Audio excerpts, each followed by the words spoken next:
So I think the key is investing in those relationships when there isn't necessarily an immediate return. Like, I think that's the foundation of a strong relationship, whether it's professional or personal. Like, you're not just doing it because there's something in it for you. You're doing it because you, one, are genuinely interested in helping and connecting with that person, and recognize you're kind of investing in that for the long term.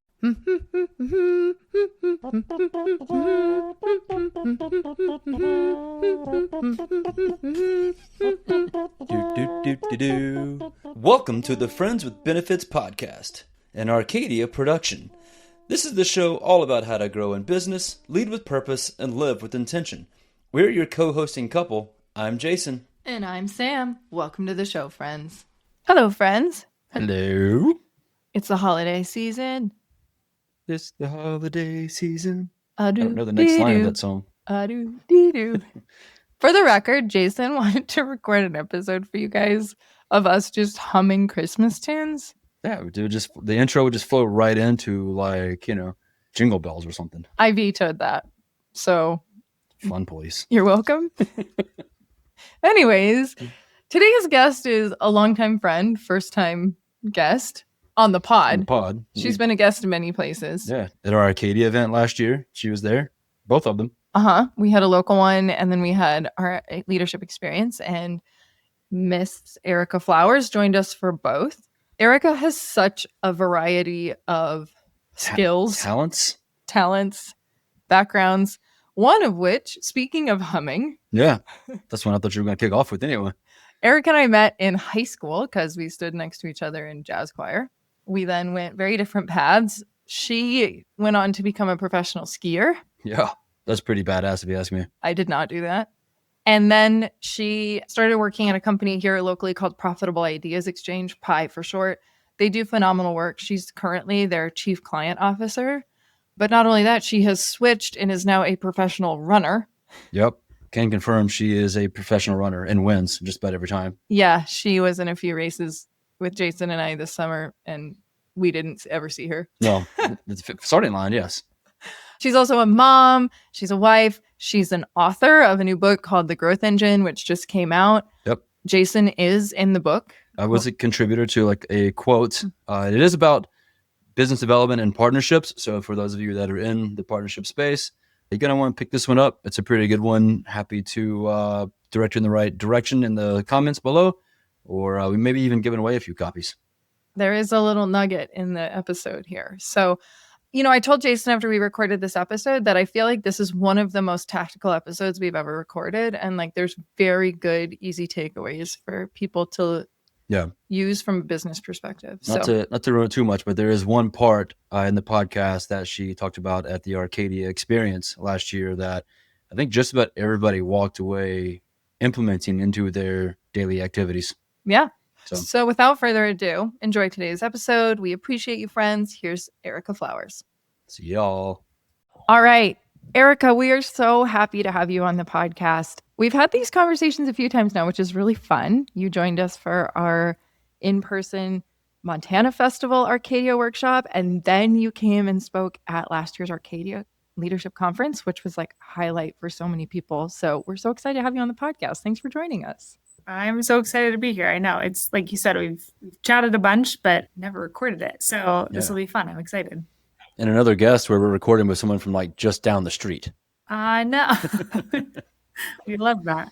Bozeman is there's some really cool people here that we just need to get out of our pockets. And 2 Bozeman locals, which is even more rare. That is super rare. True. Yeah. Okay, let's start with a totally off the wall question, because you have such a multifaceted life and career, and you're so talented in so many ways.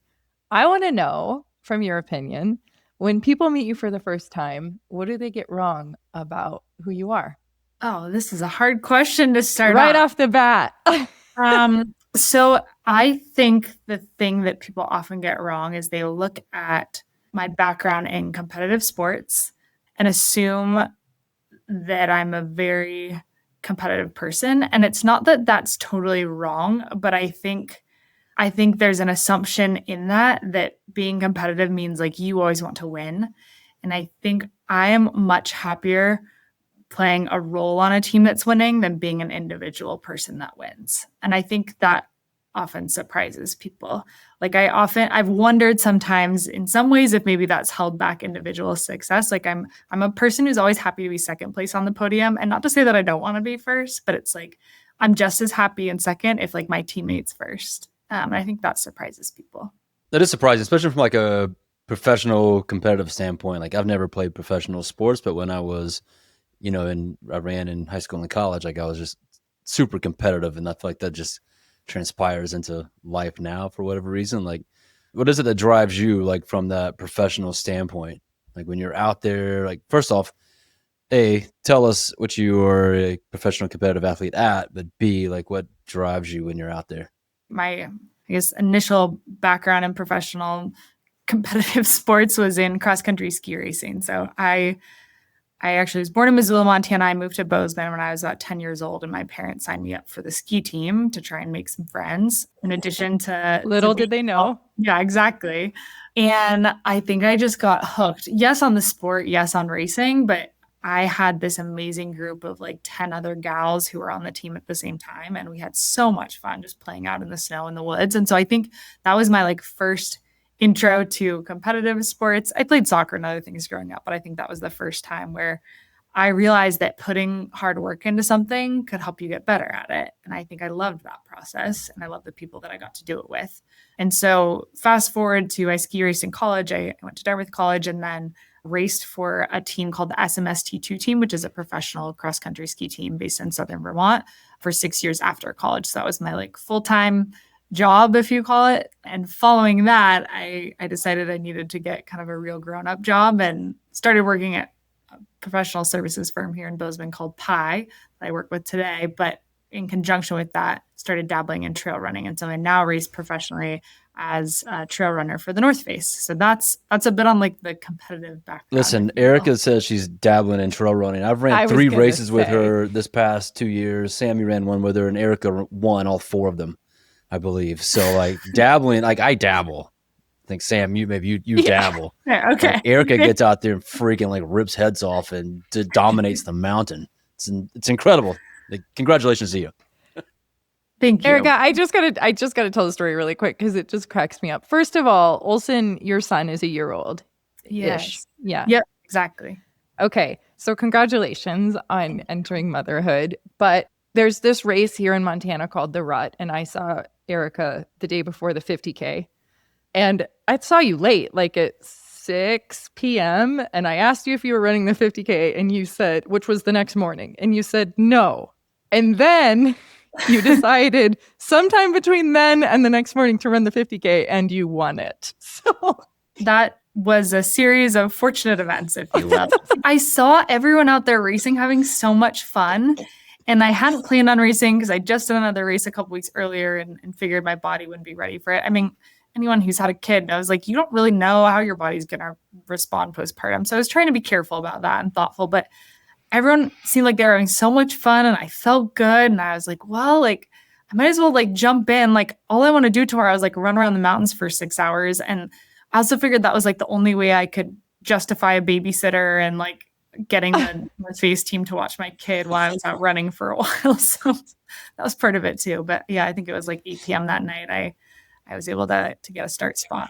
it's the best. Okay, so I want to take a pivot here for a second because all of your roles, if we'll call them that, are super intertwined. And I think that we've talked about this a little bit, but your background as a professional athlete, now as a mom, like these show up in every area of your life. But for people that are unfamiliar with the work that you're doing now, can you just quickly explain what Profitable Ideas Exchange does and kind of your professional journey there? Yeah, it's a very kind of unique organization in the ecosystem of professional services. So the simplest way of describing what we do is that we help our clients make new friends. And I think the way by which we do that is working alongside them to identify who are the relationships that are most important to the future of their business.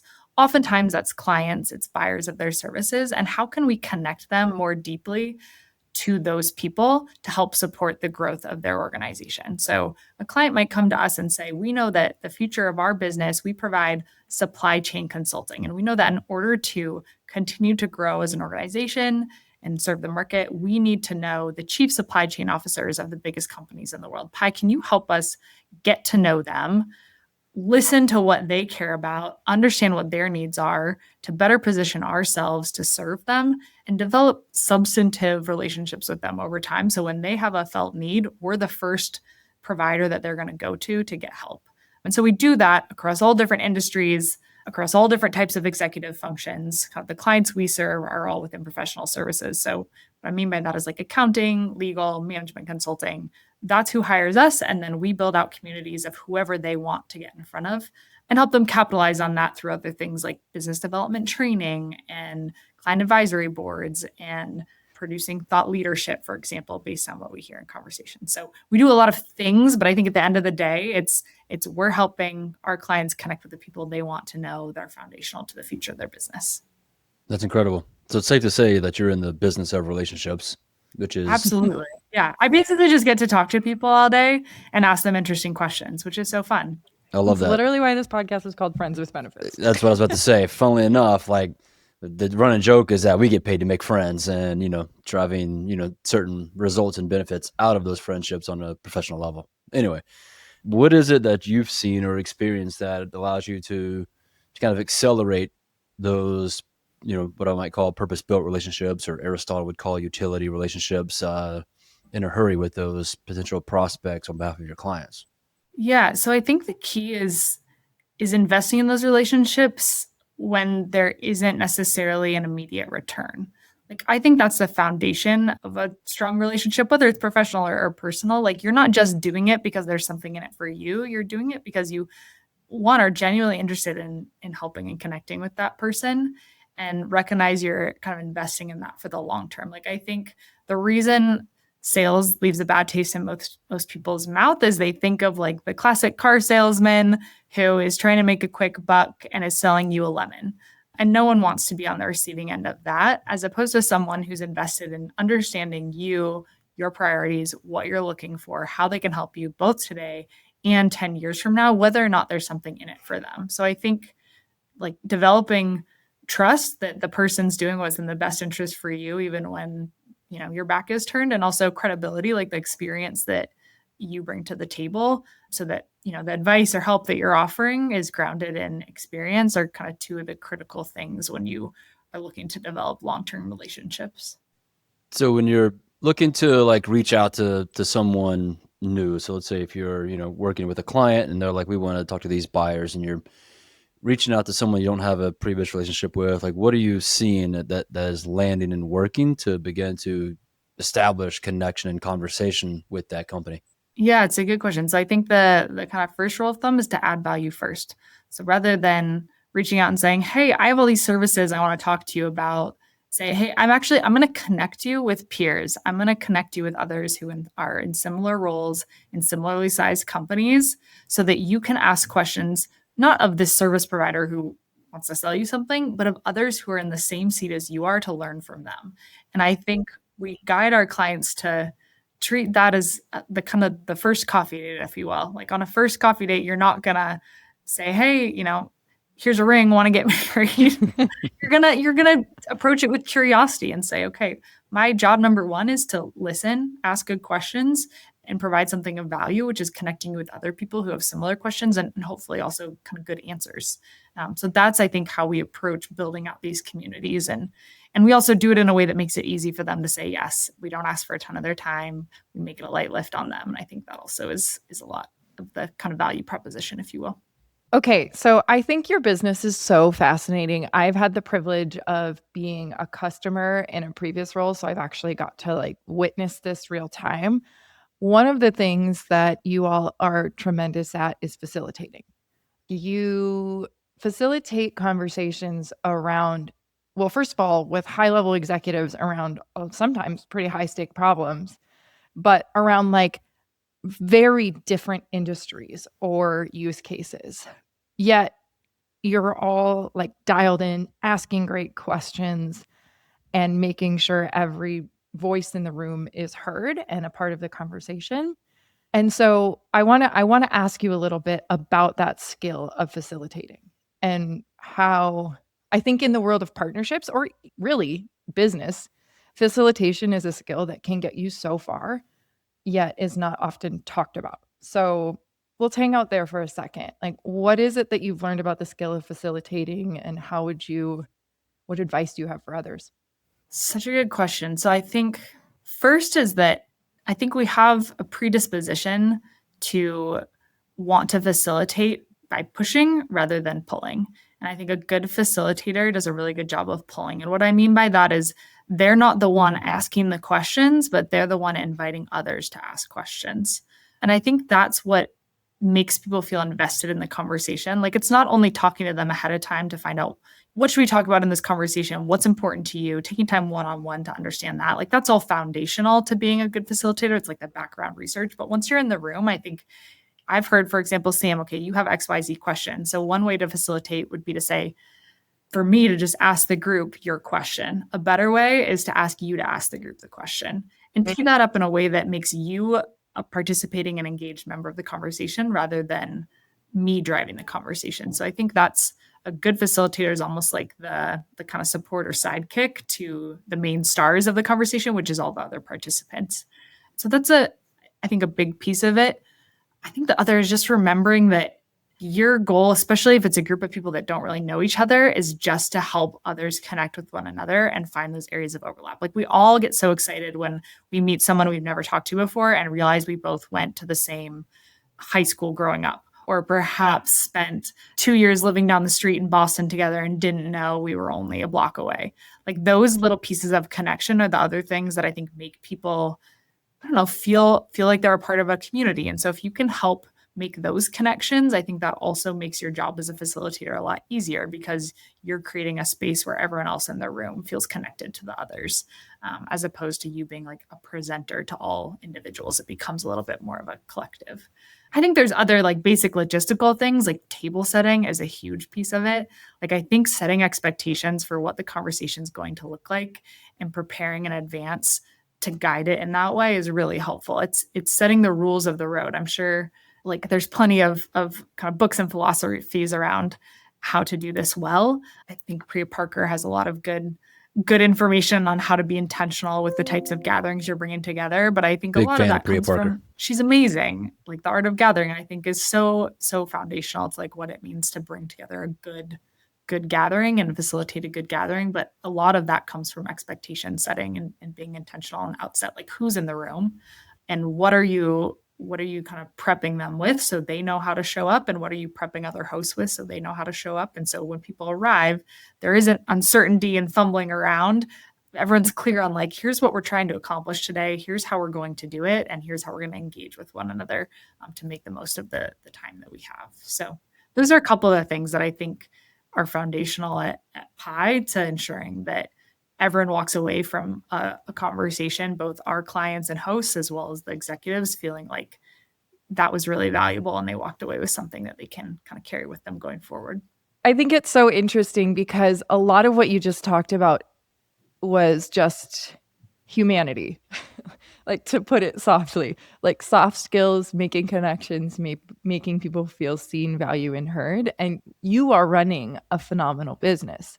And I think a lot of times, especially in the world of partnerships or sales or, any type of relationship-based businesses, metrics are the first thing that people look at. And it's the thing that people are measured on. So I'd love your perspective on that. Like, how do we take these skills that are so needed to run and build trusted relationships and apply metrics to them, if at all? I feel fairly strongly, and this is something that comes from sport, that like the metrics are important because they allow you to measure and track progress. Like you're never going to ignore those, but I think they're a natural outcome of doing like the process things well. And so if I take that from like a sports lens, it's like you could spend all day thinking about the fact that you want to win the Olympics. Like that could be your goal. You could be like, okay, I know to win the Olympics, I need to get, I need to qualify for the Olympics. I need to get top 3 in this race. I need to, win this race. Like you could spend all day talking about like the numbers you need to hit. But at the end of the day, the thing that's going to get you there is not focusing on those outcome metrics, but it's like the pieces and processes that need to happen that will lead to that outcome. And so like those things are like, I know that in order to win the Olympics, I need to, train for, 800 hours this year. I need to do that. I need to get a good night's sleep every night. To do that, I need to make sure I'm fueling my body well. I need to make sure I'm like planning out training 2 to 3 months in advance and then adapting based on what I learned from kind of heart rate data. Like there's all these things that I often view like the end goal is like the top of the pyramid. And then all this other stuff is like the bottom of the pyramid. And like ultimately the stuff that you need to focus on that will help make you successful and get to whatever that end goal metric might be is all the stuff at the bottom of the pyramid, right? It's like the simple stuff that you do repeatedly and daily and regularly. In the context of business, it's like the stuff you do to show up as like a human consistently for someone that builds that trust that leads to the sale 3 months from now. And Joe at Pepsi needs help with his supply chain and says, who do I know who can help me? Oh, I remember talking to Sam at Arcadia who has a supply chain expertise, and they're the person I'm going to call. Love it. So in the sense of like training and all the work you've got to do to make the Olympics, as you guys begin to set up these facilitated conversations, what does the prep work look like for that? And like, how are you coaching your team to kind of guide these conversations, research these conversations and people? And I'm only asking because I feel like there was a group of people that are listening that may glean from how you guys lead conversations and get to a certain point and how they're guiding their own conversation. So like, what does research and curiosity look like from the perspective of someone who does this for a living? Yeah, I'm glad you mentioned curiosity because I think that's so foundational to everything that we do. Like even when we're hiring, if it's a candidate who's applying and they ask, smart question would be, okay, what do you look for in successful candidates? Who are the people who thrive at Pi? And one of the biggest answers to that is people who are curious, people who are curious about the world, who are interested to learn, who are interested to engage. And so I think in the lead up to, if we're hosting a roundtable session on behalf of a client, there's a couple things that we do to make sure we're successful in that. Like one, it's aligning with our client. Like, what do they want to get out of this? What's on their strategic roadmap? How do we make sure that this is aligned to their goals? And what are the outcome metrics that they're going to look for at the end of it so we can high five and feel like that was a success? And then it's taking that and going and talking to everyone who's going to attend the session to interview them one-on-one and do just that. Ask them, okay, what do you want to get out of this session? It's almost like asking them the same question. What are the things that are keeping you up at night? What are the things that you continue to ask yourself and aren't getting answers to those questions from other sources? Knowing you have kind of other people in similar positions in the same room as you, what are the questions you want to ask them? I think that allows us to kind of take all those, if we're doing 30 different interviews, for example, use all those data points to create an agenda with the sticky areas of overlap that is going to be interesting and relevant to everyone in the room. I think the other thing that we do that is simple, but I think goes a long ways is we actually use the executive's language. So sometimes they might frame it in a way that you could put into AI and it would be a lot more polished and coherent and cogent if you did that. But I think actually using their words helps them see themselves in the agenda. And I think that's powerful too. Sometimes our clients will be like, oh, we wouldn't word it that way. And you're like, you're right. We could change it. We could word it in the way that you're pitching it to the market, but this is the way that your market is talking about it. So it actually resonates in a very different way. And so once we've done all those interviews and we've prepped with our client and we've pulled together an agenda, we have a roadmap for our call. We kind of prep with our client to talk through what that roadmap looks like. And then we have all the content from every conversation that's helping us kind of move the conversation around the room and pull in quiet voices. We know Sam over here has a question and Jason has the answer to that question, or Jason has this question and Sarah over here has an answer. And so helping it makes the job of actually facilitating a lot easier because you have this roadmap based on the research you've done in advance. Okay, I just have to say really quick so first of all, I was a customer of Pi before I ever went into partnerships. And then I got a partnerships role and I had no idea what the hell I was doing. That's like most of us with any job. True. However, I basically took what I learned from you guys and I ran roundtables with my partners. And I had individual conversations with each partner of like, what are you struggling with in your partner program? Like, what levers of growth do you need to pull on? And just ask them a bunch of questions. And then I hosted a roundtable and did exactly like you said. I'm like, oh, well, Mike is an expert in agency partnerships. And I know, Kevin, you're struggling with that. Mike, what can you offer to the conversation? And here's the thing. I just share this because if anybody's listening, I think this is such an amazing way to A, build trust with your partners, but B, learn more about your partner ecosystem, what they need, how you can potentially help fill gaps. But those conversations, I took so much out of it because it helped me get an understanding of like what my job is here, how I can add the most value. But the partners came back to me all the time and were like, your quarterly roundtable is one of the best uses of time for me because I get better at my job because of it. And so I think it's like this magic bullet that's like you learn from it, you gain value from it, but the people that you're hosting conversations with get just as much. And it's just the coolest thing. So I just wanted to share that as like a tactical thing that people can take away and like use in their day-to-day work because it was game changing for me. So No, I think that's exactly right. And what's funny is it's in some ways it's brilliant. And on the other side, it's like it's not rocket science. It's so simple. And I think like we tell that to our clients. I think it's why we're very clear about like what we do and how we do it, because it's not like we have some magic behind the scenes. I think you might. the magic, but I think the magic is just doing it consistently and doing it well, like paying attention to the details and the consistency. And I think in a world where everyone has 100 different things pulling different directions, I think the one thing that we do well is having done this for so long, like we know some of the little things to do that, to run that process really well and to do it consistently and to provide the accountability and follow-up that's required to actually turn a good conversation into outcomes down the road. Like a good conversation is great.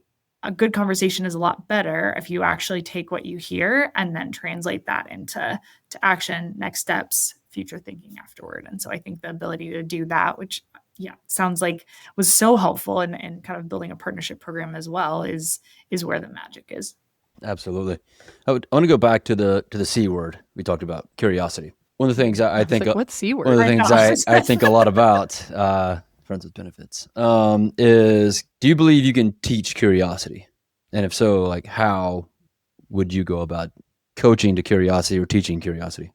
I like to believe you can coach anything. So I think the short answer is yes. I think the longer answer is I think some people have an innate curiosity more than others.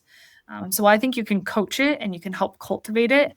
I think part of that is like finding the things that are organically interesting to people and then helping them follow that innate interest to ask more questions around it. Like, I think that's kind of how you teach it. Like, it has to start with something that's they're already interested in and then helping them discover how to learn more about that thing that they are already passionate about. But I do think there are certain people who are just more innately curious about things outside of their direct passions and interest areas and about the world.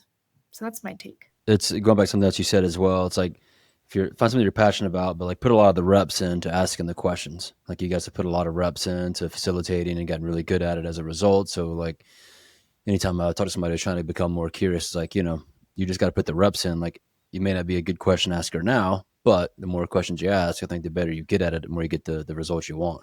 Yeah, no, I have this uncle who lives in Missoula, and I remember this so distinctly. I was probably, I don't know, maybe 8 or 9, and we went out to dinner at some restaurant. We were sitting around a round table. I think it was outside of Missoula. And we sat down, and the waitress brought us all our menus, and my uncle started asking her questions. And they chatted for probably 20 minutes.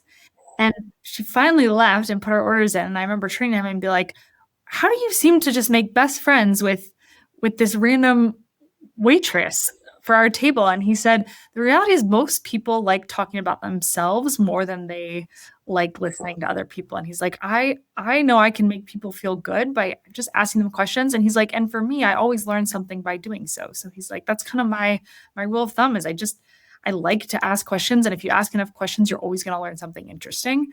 And the person's going to feel really good about themselves because they feel like someone's interested in what they're doing. And so I think that like stuck with me. And it's really easy to show up in a room and, I don't know anyone here, like there's nothing for me here. But I think if you ask enough questions, there probably is. And there's probably some connection or something you'll learn from anyone in any room. Just asking kind of enough and the right questions of them without making them feel like they're on the spot. Being interrogated. Absolutely. Yeah. I can speak from experience that it's a blessing and a curse to be able to make best friends anywhere and everywhere you go. But different story. As his partner, I can also attest to that. You literally can't walk downtown without getting stopped in. Sometimes I'm like, can we just order, please? Yeah. For those that do need help, you can use pie prompts to better help yourself get more curious if you would like. Product plug. Oh, love So, the shout out. Speaking of product plugs, we haven't broke news yet, but Erika and I, we co-wrote a book together last year. Someone put more work into it than the other, but Yeah, my contribution was a quote, but I am mentioned in the book, so I like to. I'm just kidding. The quote based on years of experience, though. That's right. It was the backbone of the book, I heard. So anyway, Erika and her cohorts at Pi put out a book called The Growth Engine, Why Relationships Are the Real Leverage. I highly encourage anyone to pick it up and read it. But Erika, real quick, before we jump into the book, tell us a little bit about the book and kind of how this one came about. This is you guys' third book, and it kind of dives into some partnership and business development stuff. So how did this one come about? Yeah, great question. So our former CEO, a man by the name of Tom McMakin, wrote a book before I even started working at Pi called How Clients Buy. And it was all focused on how professional services firms win new logos. So how they sell to new clients.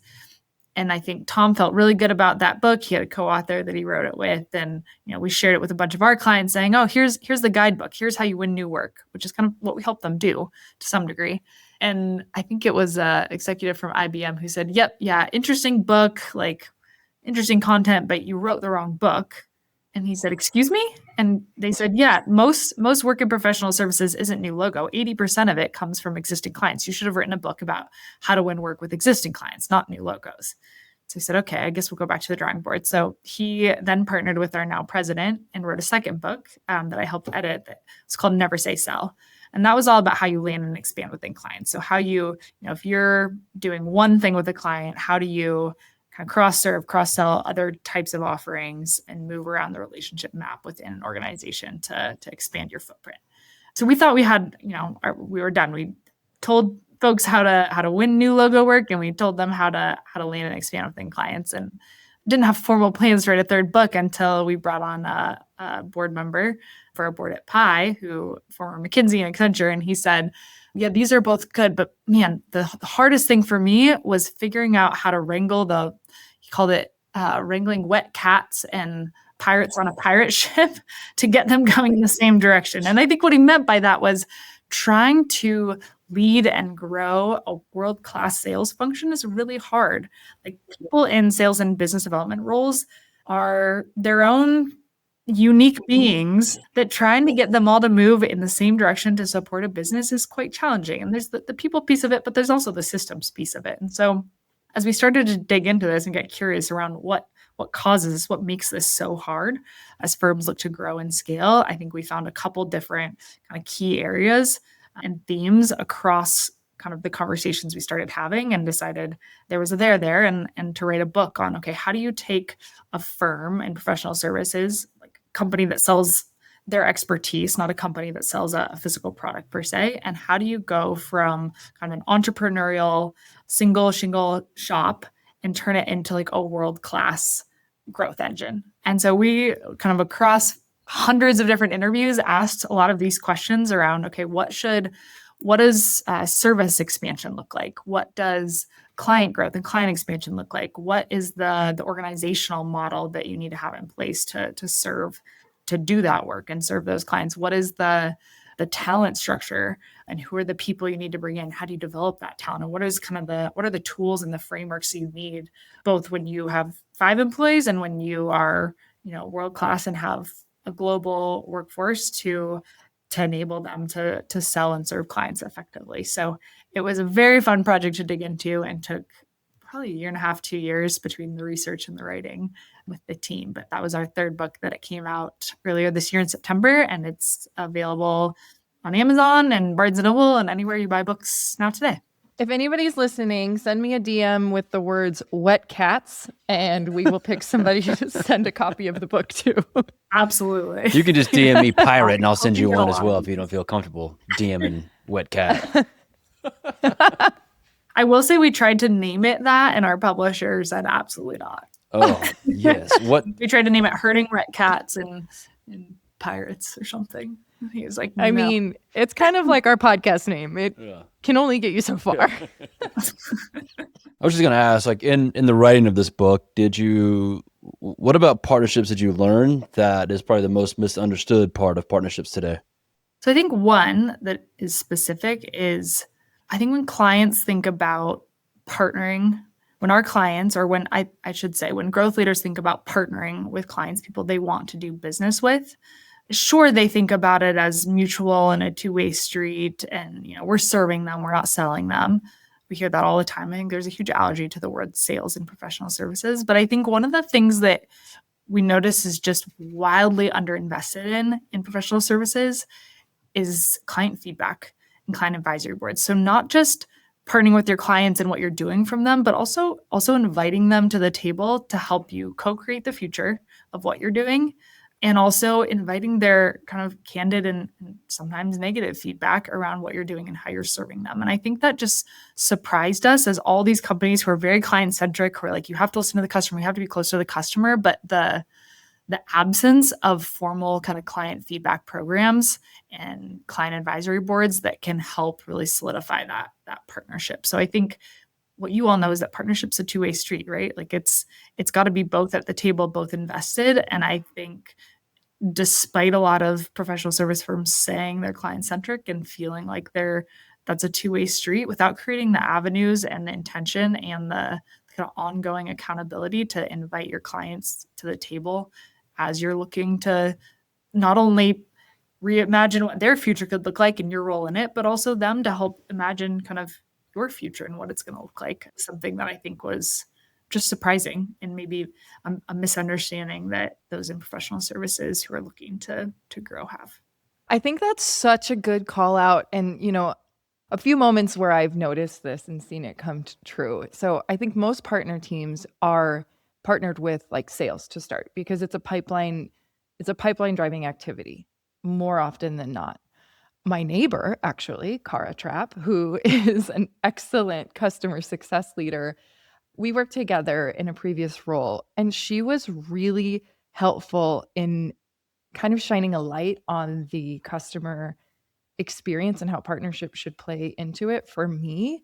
Because I think as partnership people, we're always like, well, obviously the customers should want to talk to our partnership people because we can provide value for them. And her perspective was, yeah, but listen, as a customer success manager or as the customer, we have an entire customer journey that we're working on with them. And for a partnership person to just like come in and shove a square peg in a round hole doesn't fit that journey. And it's not cohesive and it's not helpful. And so I think from a partnership perspective, really partnering with your customer success leader, understanding what they're trying to accomplish with customers, how that journey can really include partnerships, but it needs to be strategic and thoughtful, is a place where a lot of people miss. But to your point, a place where a lot of impact can be made. Absolutely. And I think in that, like bringing clients to the table for those conversations, I think one of the most dangerous things is a bunch of consultants in a room with a whiteboard. You're going to get to an answer that's going to look really pretty, but it doesn't have the customer or the client voice in it, or it risks not having it in it. And so I think we all do this. We have to in some ways, but I think there's such an opportunity for companies to bring their customers closer to those conversations, closer to those strategy conversations. Like, I think if you talk about, we know that having this partnership between X and Y will allow us to better serve them. That's great. But if their voice isn't in the room saying, this is actually how we need to be served, you risk a miss there. And you could still serve them well, but you maybe leave opportunity on the table because their voice isn't in the center of those conversations. Totally.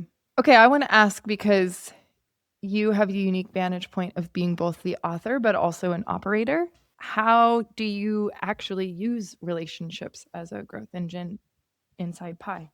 Do you mean like internally or like with clients, or what do you mean by that? Well, I meant externally, but I mean both. I think internal relationships are often really overlooked as a growth lever. So I'd love to hear your perspective on both.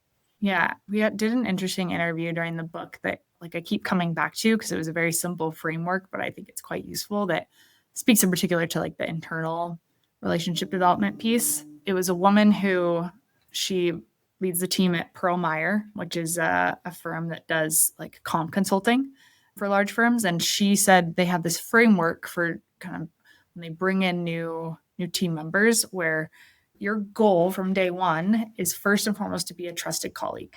And then once you've established yourself as a trusted colleague, someone that other people in the organization trust and believe is doing good work even when others' backs are turned, you then develop to become a trusted resource. So you're not only someone that people trust as an individual, but you're also someone people trust to provide helpful information, resources, kind of execute on tasks, and provide additional help in other areas. And then once you do that, that's when you earn the right to become a trusted advisor. So you're not only a resource responding to us, but you're actually then trusted advisor, someone who's kind of proactively advising and helping and guiding. But there's a bit of a maturity curve even in that. And so I think when I think about internally and developing strong relationships, like kind of like I talked at the outset, like I'm so much happier working on like a really well-functioning team that's going after something together. And so I think about investing both at the individual level as well as kind of in larger group settings and, making sure the team feels like I've got their back. And I think there's little things you can do, like it's not throwing your colleague under the bus on a group meeting. I see this all the time at Pi in the good way, and it goes a long way. Like I was on a call the other day with our president, and there had been a mistake on an email that had been sent out, and another colleague asked about it and said, hey, why did we invite them to this session? They weren't supposed to be there. And our president immediately was like, that was completely on me. I goofed up on that. I'll make sure it doesn't happen again, even though I know it wasn't on him. But his role in that was, as the most senior person in the room, to take responsibility for the mistake, not to throw his kind of more junior colleague under the bus. And that just speaks volumes to me about like how you show up for your team and the people around you. And I think it breeds a lot of trust and strong relationships because you know that there's also not the meeting after the meeting where you have a meeting and afterward everyone's scrolling into their offices and debriefing and judging and that sort of thing. And so I think everything that we can do to avoid the meeting after the meeting, kind of take ownership and responsibility and have the back of our people, whether it's in an internal meeting or particularly on a client meeting, not saying, oh, that was Jesse's, mistake over there. It wasn't mine. But I think it goes a lot further when you're taking kind of ownership and responsibility for it. And then I think, like we talked about at the beginning, just investing in the human. I think recognizing that, we all have these jobs, we work in these offices, but like at the end of the day, we're all human. And I think Pi consistently puts the human ahead of the worker, if you will. And I think, that goes a long way. I think if you invest in more of the human, you'll find that they take the responsibility and the ownership the more that you invest in them. And so it all kind of revolves and wraps around that. No, that's absolutely true. And I guess, realistically, like how you do that externally isn't so different. I think what I've learned the longer I've been here is that there are lots of different ways to do that. And I think where the magic happens is when you find kind of like your own way. Like there's certain principles like, if you have an opportunity to make a personal connection, do and come back to that and really listen and hear for that. And you can also, build that by sharing your long history of everything you've done at the company. Like I haven't been at Pi since its start, but some people here have. And so I think that's one way that they build kind of trust and connection and credibility when they meet new people is they're able to lean on that. And I might not have that, but I think there's other ways in which I've found to connect with people, in part driven by that curiosity, in part driven by like just listening and asking good questions and seeking to understand and actually kind of hear what people are saying. And I think if you can reflect that back to them, it goes a long way as well. And if all else fails, deliver the lanyard. Deliver the lanyard. Oh my gosh. When I first started Pi, I was like, what is this word? I've never heard of this. But I think that's something we do often. So lanyard just means it's like the 13th bagel in a baker's dozen, for example. And I think we are constantly looking for opportunities to just like go above and beyond for our clients. And that doesn't mean going out of scope, but surprise and delight. Do something that can bring joy in a small but often meaningful way. It goes in a lot of ways. So it's like, if someone has a baby or is out for a wedding, sending them a little gift and card, just say, hey, congratulations, that sort of thing. Or if they've had like a loss in their family, making sure we're kind of treating them as a human first and not focusing on like the work being delayed or any of that sort of thing. But even a couple of years ago, what was this? It was one gal on our team who knew that her client stakeholder like loved whales or something, or manatees. I can't remember. And so for the holidays, like we send out, client gifts, but she's like, I really think it would go a long way to send her like an adopt a manatee thing. And so I'm pretty sure she like adopted a manatee on behalf of this client and sent it over and was like, I know how much you love manatees, and just like she'd had a big promotion or something. So something related to that. But I think that ability to like know your client enough to know the thing, it was maybe $25 to like adopt this manatee and buy them food for a year, but it went so far with that client.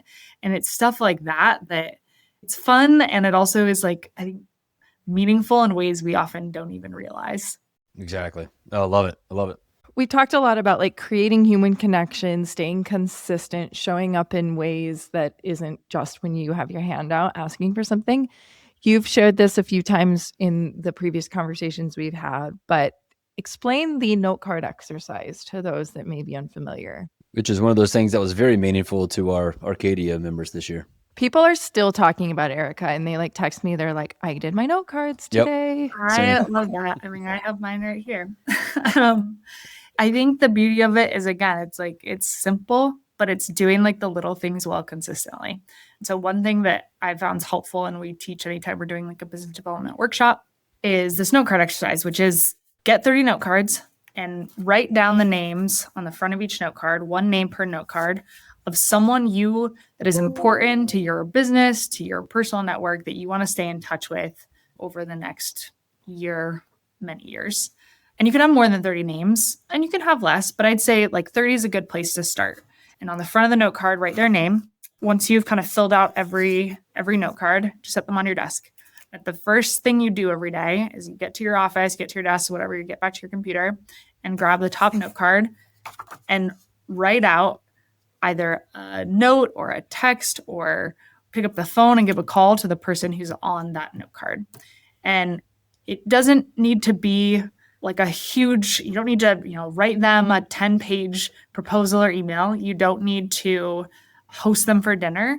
Maybe that's what you do, but it just needs to be some sort of touch point. It could be as simple as, they went to Yale, and Yale are playing the Bobcats tomorrow. And so you say, hey, like, go Bulldogs, in a quick note. It could be that you're passing through their city in a couple weeks and it would be fun to get in touch. It could be you saw something that reminded you of them. It could be you saw a really interesting article you want to share with them, or you could be asking them for advice. I think that's one of the things that is underrated, but often so valuable. People love to give advice, and I think they feel there's like a mutual feeling of investment when they give it and when you ask for it. So that's a great one as well. But the point is that whoever's on that note card, you need to do something to reach out to that person. Once you've done that, you put the note card on the bottom of your pile when you go about the rest of your day. Next morning, you take the next note card on the top of your stack and do the same thing. And I think what that does is it ensures that on a regular basis, you are getting in touch with the people in your note card pile at least once a month, and continuing to build on the relationship there, even when there's no work to be won, even when there's nothing in it for you. The only thing you're doing is just investing in that relationship. And I think that goes so far if you can build that as a muscle over time. Love that. Lots of folks are still talking about it. And I try to make it a point to reach out to at least one person a day and just say something. Hey, thinking about you, thought about you. Use that as a prompt. If I thought about somebody, reach out to them, see how they're doing, check in on them, etc. I'm curious, like in your practice of doing this, like what's one thing that surprised you the most after you were consistently doing this practice? I knew it was like a good thing to do and good hygiene. And I think I've been surprised how often I do that. And all of a sudden the response I get back was, I'm so glad you reached out. I was just meeting with our team. We need help with kind of management of our strategic planning next year. Is this something Pi does? Can you help? Like, how many times that has happened absolutely blows my mind. People who, they've been at the top of my note card. I'm like, they're in a new role. There really isn't any like opportunity for us to work together. They're not going to be a client of Pi. I still end up dropping them a note. Like, I was in Chicago a month ago and I went back and forth. I was like, should I even reach out? Like, I often don't hear back. I haven't talked to this person in a while. Like, should I just take them out of my note card pile? Is that not worth doing? Send them a note. Expected not to hear anything because that's typically what I get. And they were like, actually, I'd love to meet. Can you meet at this time? And we now have like 2 proposals out to them for new groups because they really needed help with this kind of chief strategy officer group. So I'm consistently surprised by that, because 90% of the time when I'm reaching out, that's not that, answer I'm expecting. Like based on what I know about the client, based on what I know about that individual, I'm like, this is just like a checking in, how you doing? And so when people reach back out and they need help with something and want to have a conversation, like one, it often ends up being really fun, but two, it just makes me realize how little you know unless you're asking. I always learn something. And like this last Chicago trip, I reached out to one who they'd been with a former client. That client had some reorganization. They'd been let go. They were doing other things. But I liked them as an individual. And I said, I am going to be in Chicago. Would love to get together. And he ended up inviting me over to dinner at their house with their 3 daughters, cooking me this lovely Italian meal. Like it was one of the most meaningful work meetings I've ever had on the road, and so special to be invited into someone's home. And so I think it's like things like that it goes back to surprising and delighting. Like that was surprising and delighting to me. I was like, oh, what a gift to like, no one wants to be in a hotel on the road for a week. So to be able to go into someone's home for dinner and connect in that way was just so special. That is great. I love that. How often are you rotating these cards out? You mentioned like maybe for a year. Like do you keep the same ones for a year? Do you find yourself rotating cards and names? I haven't actually rotated any of mine out so much. Maybe a handful, but I think I've just like added more to the pile. So to like 45, 50 now. Yeah. But I think, sometimes there are some that, I might set aside for a bit that, it just feels like ships are going different directions and it doesn't make sense. But the ones that are really important, it's like they're important for a reason. And so they don't really go anywhere. You maybe add a couple here and there, and some are work and some are personal, right? Like I have some that I consider on my personal board of advisors and I'm trying to connect with at least once a month just because one, I want to continue to stay connected with those people. They've been super helpful and hopefully I want to be able to provide some value to them. Like I think of one who they're building a house and so sent her a couple referrals to like who did the wood floors in our home because I know that she liked them. And so it's things like that. And then at the same time, she comes from the world of professional services and so has given me advice in terms of like when I was coming into this role. I asked her, I had some agency to choose the title, which was interesting. And she was just a helpful sounding board to ask. I was like, what should my title be based on the work? Like what resonates in the marketplace? You come from this world. So stuff like that. Love that. Okay. We are coming up on time. As always, literally every time I talk to you, I learn something. So thank you for sharing with us. We're going to do a quick little rapid fire. Okay. You are, as we've mentioned, a very accomplished athlete. You are a C-suite executive. You are a mom. You are a wife. That's a lot going on. So what's harder, motherhood or marathons? And for you, that would be an ultra marathon, but marathons. Like not to say that having a kid isn't harder, but it's like, it's so uniquely joyful that I feel like it just dissolves anything hard about it. Whereas running marathons, it's like, it's just suffering. Like it brings. I'm so glad to hear you say that about running. You don't get the payback that you get from having a kiddo. So no one is like, this is true, smiling at you. Yeah. On balance, yeah, having a kid's pretty incredible, which I wouldn't have expected, to be honest. I love that. Has your definition of ambition changed since becoming a mother? In some ways, yes. And I know this is rapid fire, but I think the short answer is as I'm sure you know, it just puts a lot of things in perspective. I care a lot about my work. Sure. I care a lot about running and racing and skiing, but how much I care about those it just pales in comparison to how much I care about my kid and family. And so I think it has leveled out a lot of work stress. And while I'm still ambitious in work and still ambitious in like on the trail, I think I don't hold as much weight to the outcomes as maybe I used to. Okay. Love that. Are you reading anything right now? And if not, what book would you recommend? Oh, I am. My dad just gave me a book and I can't remember the name of it, but it's this wild one about a sorority. I'm pretty sure there's a murder involved. It's a very like non-heady fiction book that I'm hoping will get me back into reading after taking a bit of a hiatus. But what I'd recommend is Unreasonable Hospitality. If you haven't read it, Yep. About 11 Madison Park in New York. We actually had the chance to go there this fall as a team, and it was delightful, especially after reading that book. So that's a fun one that I think talks about a lot of what we're talking about here today. Okay. What is one thing you wish more people knew about relationships? The hard parts make them good. That's great. That's really good. Okay, and last one. What is your current mantra? It's one that's been it for a while, but I think it's just up and up. I like the idea of just like always building on the thing before. And I think it plays to, I tend to be a bit of an optimist and like to assume kind of best intent and that you can always build and go up. Outstanding. I wanted to ask a question about better choir partners, but I wasn't going to go there. Should we end with a duet?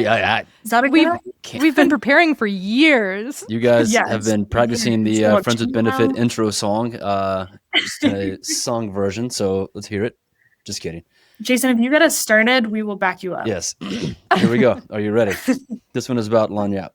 Just kidding. For those that are still listening and curious what's going on here, Sam and Erika were in choir class, choir group, whatever you call it, together in what, middle school, high school? High school. Mm-hmm. So this friendship goes deep. Erika, this has been awesome. So grateful for you to join us and share some of your insights. Can't wait to get our hands on the book and get some out to our listeners. Thank you for allowing me the chance to participate in it.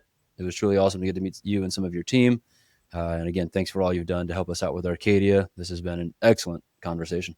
Likewise. Thank you both so much. This is such a treat to get to spend some time with you. And it's been fun to obviously get to know you both and reconnect with Sam, and just excited about the work you're all doing. So appreciate, considering me having me on the pod here, and looking forward to seeing you around town. Absolutely. And on the trails. Absolutely. Just not the podiums. Exactly. Yet. Yeah. All right. Up and up. Friends, thank you for joining us. Erika, a pleasure as always. We'll see you next time. Thanks. See y'all.